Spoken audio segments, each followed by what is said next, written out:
Olá pessoal, professor Gessildo Júnior de Geografia nas Áreas com mais uma atividade domiciliar. Vamos dar continuidade ao estudo das regiões do Brasil que estamos estudando nesses últimos meses, né? Desde o início de outubro. E a atividade domiciliar de hoje vamos dar início à região Sudeste, ao estudo da região Sudeste. A paisagem, que lembra o que é paisagem? É tudo que nós vemos, né? A altimetria, que é o relevo, a hidrografia, o clima, a vegetação, né? Vamos ver também a exploração dos recursos e a ocupação da região, né? Lembrando que estamos nas vésperas da avaliação. O mais importante, mais do que nunca agora, é o FFF, que o professor Gessildo sempre fala, a força, o foco e a fé. Como vocês sabem, eu vou fazer um breve comentário da atividade, que eu às vezes não consigo, sempre me estendo, mas agora eu vou tentar fazer um breve comentário e também enviar um vídeo interativo, leituras. Qualquer dúvida de geografia, vocês me procurem. Então, aqui visualiza um simples mapa da região Sudeste, que é composta por 4 estados. Quais são os estados que vemos aqui? O estado do Espírito Santo, com a capital, sua capital Vitória, banhada pelo oceano. Rio de Janeiro, que a capital tem o mesmo nome, Rio de Janeiro. São Paulo também, a capital com o mesmo nome, São Paulo. Percebe aqui que São Paulo não se localiza no litoral, é mais para o interior, né? E o estado de Minas Gerais, que é o único estado, se vocês perceberem, que não é banhado pelo oceano, com sua capital Belo Horizonte. No próximo slide, vocês vão ter uma visualização melhor desse mapa, que é um mapa físico. Está aqui o oceano, ó, os estados que são banhados, e também Minas Gerais, que é o único estado que não é banhado pelo Oceano Atlântico, né?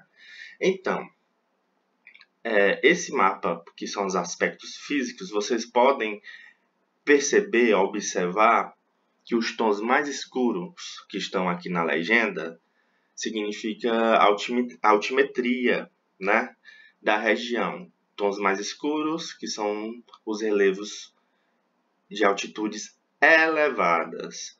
Os tons mais claros, mais ficando amarelinho e verdes, são altitudes mais baixas, ok? A região é conhecida pela região de mares e morros, tem muitos morros, principalmente na cidade dita maravilhosa, Rio de Janeiro, o Morro da Urca, né? Tem vários morros lá da Rocinha, tem o famoso Corcovado, né? Com colinas também, serras.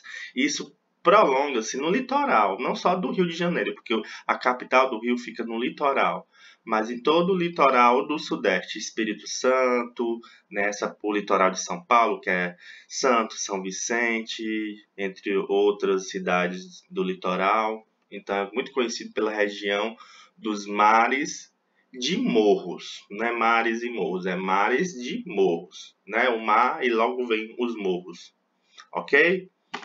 Vamos prosseguir a vegetação. Qual é a vegetação da região Sudeste? A vegetação da região Sudeste predomina a vegetação do Cerrado, que é uma vegetação, né, que tem, né, faz parte da extensão da vegetação do Centro-Oeste, que é o Cerrado exatamente, que predomina em uma boa parte de Minas Gerais. Vocês podem ver aqui no mapa em amarelo, que é o Cerrado, ó. A legenda define a região amarela como Cerrado. Em verde a mata tropical e tem resquícios, né, remanescência da Mata Atlântica, que predominava também muito na região Sudeste em outras épocas, né, e centenas de anos atrás. Porém, ó, você pode ver no mapa aqui, a Mata Atlântica, ela predominava em toda a região verde. Essa região clara, que mostra nesse outro mapinha, foi totalmente devastada. Então, a maior parte da vegetação da Mata Atlântica foi devastada. Mas por que, professor, foi devastada? Antigamente, o eixo econômico do Brasil, né, no século XVI, XV, XVI, no início do século XVII, era na região Nordeste, principalmente com o ciclo da cana-de-açúcar. Porém, esse ciclo começou a entrar em declínio por conta da competitividade de outros lugares do mercado mundial. Então, o eixo se transferiu para a região Sudeste. Por quê?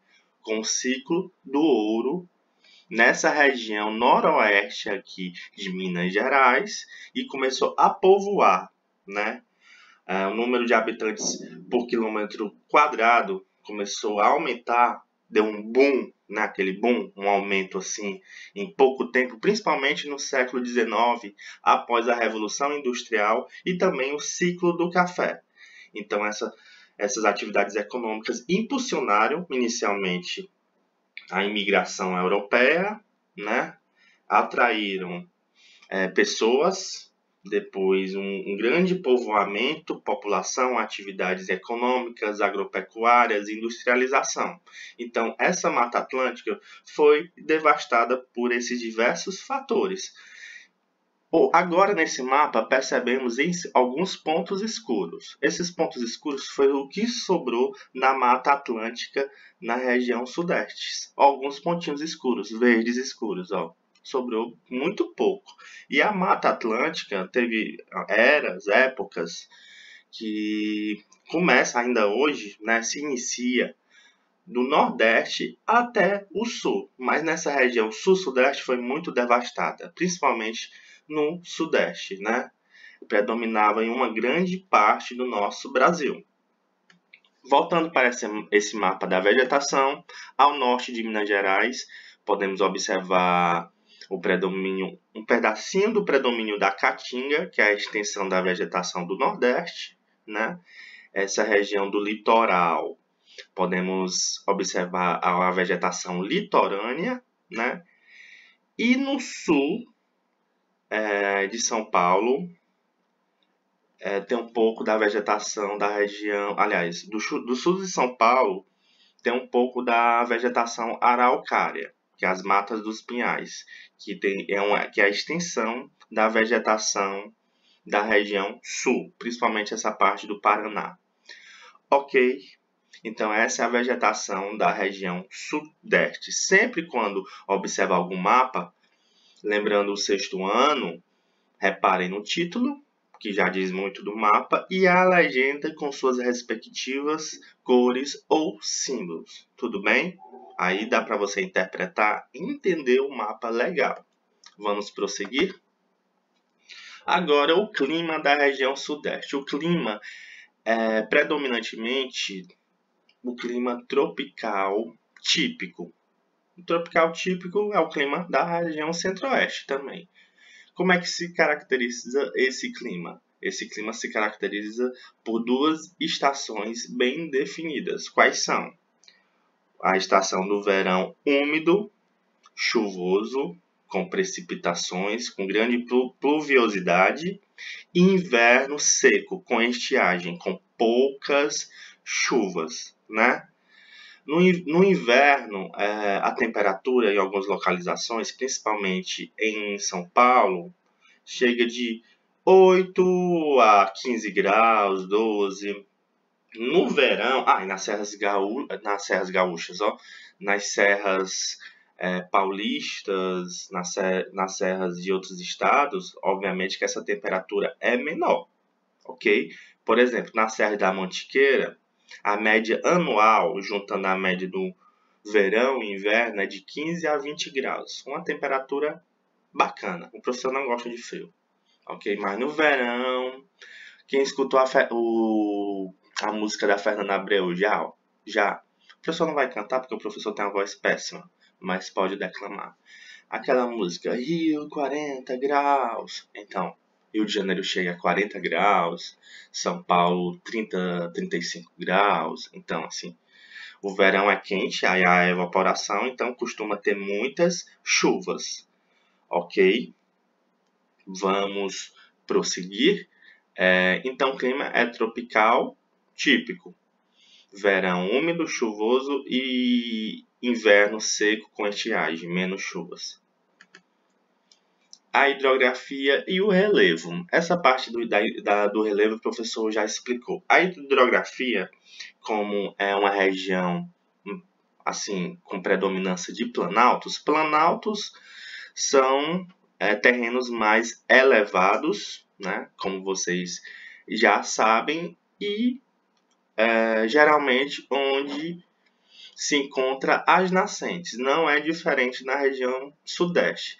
Existe a nascente, que deságua para a bacia do Rio São Francisco e para a bacia do Rio Paraná no sul, Rio São Francisco no nordeste, né? Abastece, né?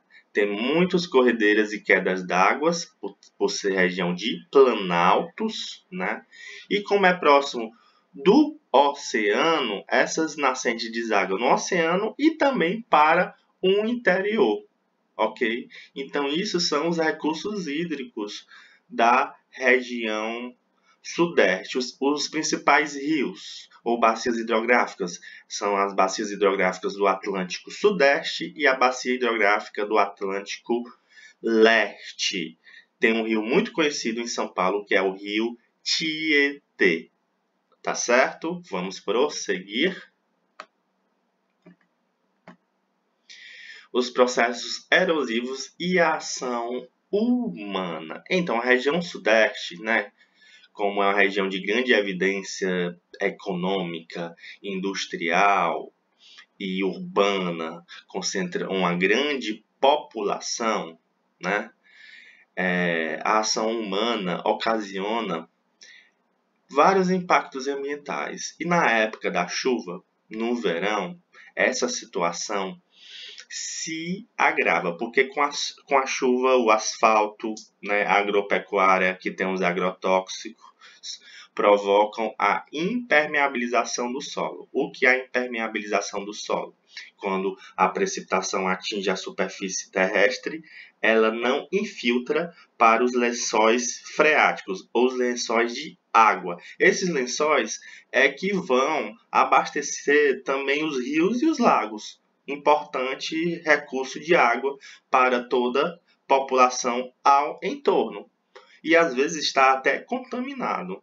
Então, com essas chuvas que não infiltram no solo por conta do asfalto, por conta de construções, com a intensa chuva, vai ocorrer o quê? Enchentes.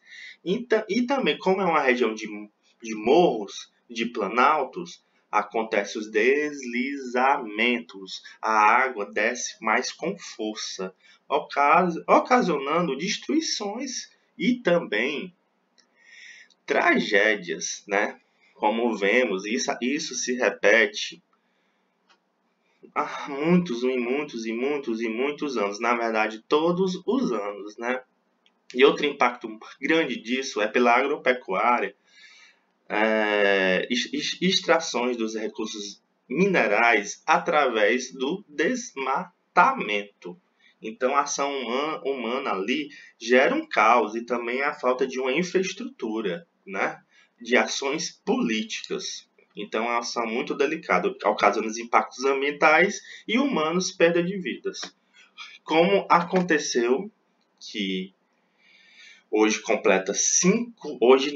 dia 5 de novembro, completou 5 anos da tragédia de Mariana. Mas antes de falar de Mariana, né, vamos voltar novamente o período de mineração no Sudeste, no período colonial, que foi o período que atraiu pessoas, atraiu atividades econômicas por conta do quê? Com a decadência da economia do açúcar da região Nordeste, como o professor já falou. E a descoberta de ouro e pedras preciosas na região Sudeste, principalmente no estado de Minas Gerais, onde se localiza o quadrilátero ferrífero, nessa parte noroeste e sudoeste da região de Minas, tem muitos metais preciosos. Então, começou a extração de minérios muito intensa nessa região, que acontece até hoje. Por isso que o nome do estado é Minas, de mineração, né? E eu posso destacar, né? Essa parte já passei, né? Voltando para essa. Então eu posso destacar que começou a se formar vilas, as cidades começaram a se desenvolver, né? Então começou a se formar núcleos urbanos entre o século XVII e o século XVIII, que começou a ser povoado mesmo as atividades econômicas, né? E o eixo de toda a atividade dessa atividade econômica foi para a região sudeste, né? Muitas pessoas foram para o Rio de Janeiro, né? Tanto que a corte portuguesa na época foi também, né? E começou, até hoje temos uma diversidade cultural por conta dessa imigração europeia. Na época também existia o tráfico negreiro, né? Então tem uma diversidade cultural, né, de miscigenação muito grande, né? E teve as cidades históricas, que é essa diversidade cultural, né? Que eu posso destacar o ciclo do ouro, né? Que era em Minas Gerais, que foi a partir desse século XVIII, né? Formam muitas vilas e cidades. Podemos destacar a cidade de Mariana, onde aconteceu a maior tragédia ambiental do Brasil. Podemos destacar também a cidade de Ouro Preto, que é super famosa, é uma cidade também turística, Sabará, Congonhas, a cidade de Tiradentes, em homenagem ao Tiradentes, né? Por isso que temos um feriado em abril, foi um Inconfidente Mineiro, e a cidade de São João del Rei, né? Então, essa tragédia de Mariana aconteceu há 5 anos atrás, foi a maior tragédia ambiental do Brasil. Por que foi a maior tragédia ambiental do Brasil? Por conta que existe uma barragem de uma mineradora, de uma empresa mineradora chamada Vale do Rio Doce. Não tem nem aqui na legenda, né? Vamos correr mais, né? E com essa barragem, esse rompimento de barragem, começou uma lama com toda velocidade pela região, né? Invadiu a região, né? E essa lama destruiu alguns subdistritos de Bento Rodrigues e também a cidade de Mariana, né? Essa lama despejada é uma lama tóxica e comprometeu a biodiversidade, a fauna e a flora, além das vidas humanas. Muitas pessoas morreram, centenas de pessoas morreram. Então foi um impacto socioambiental. E por que isso aconteceu, professor? Por conta da engenharia irresponsável de fiscalização, né, desse sistema predatório de ganhos econômicos, e também de uma empresa que só visa lucros, não inspecionava as condições da barragem, tanto que ela se rompeu. Então achei muito válido falar sobre essa barragem. Vamos, já são quase 20 minutos, vamos encerrar aqui com a cafeicultura e a organização do espaço. Após o século XVIII, o ciclo do ouro começou a entrar em declínio, né? Que é a produção aurífera. A aurífera vem de produção do ouro, né? Então a população mineira começou a migrar para a região de São Paulo e Rio de Janeiro, em busca de terras férteis para a agricultura, né? Então, essa época, o cultivo de café começava a desapontar na região e usava a mão de obra escravizada, né? As primeiras plantações de café na região sudeste foram cultivadas no Rio de Janeiro. Depois se estendeu para São Paulo, seu interior, Minas Gerais, Espírito Santo, então toda a região sudeste, Paraná na região sul, Mato Grosso do Sul na região centro-oeste, no Vale do Paraíba, na região de São Paulo. Então foi uma atividade econômica muito próspera que perdurou até o século XIX, impulsionou a economia brasileira, né? E assim, na época foi um boom mesmo. A partir houve a industrialização, a urbanização, como o professor já falou, a dinamização da economia, promoveu o crescimento das cidades, construção de estradas, ferrovias. Então, houve um grande fluxo de pessoas e um grande desenvolvimento na região. O ciclo do café, a cafeicultura, foi chamado ciclo do ouro verde, porque já não era mais um mineral. O ouro verde vem o verde da plantação e começou a enriquecer os famosos barões de café, empresários, banqueiros. Então, os lucros obtidos na cafeicultura foram investidos muito no setor industrial, né? Que também se beneficiava da mão de obra, né? E também desenvolveu muito o mercado interno e foi muito bom para o mercado externo, para o Brasil. Então, a cafeicultura nessa época, no final do século XIX e início do século XX, teve uma grande expressividade e deixou a região sudeste até hoje como a principal região econômica industrializada do nosso país, Brasil, e a mais rica. E é isso, pessoal, me estendi, força, foco e fé. A avaliação está próxima, dúvida de geografia me procurem e até nosso próximo encontro.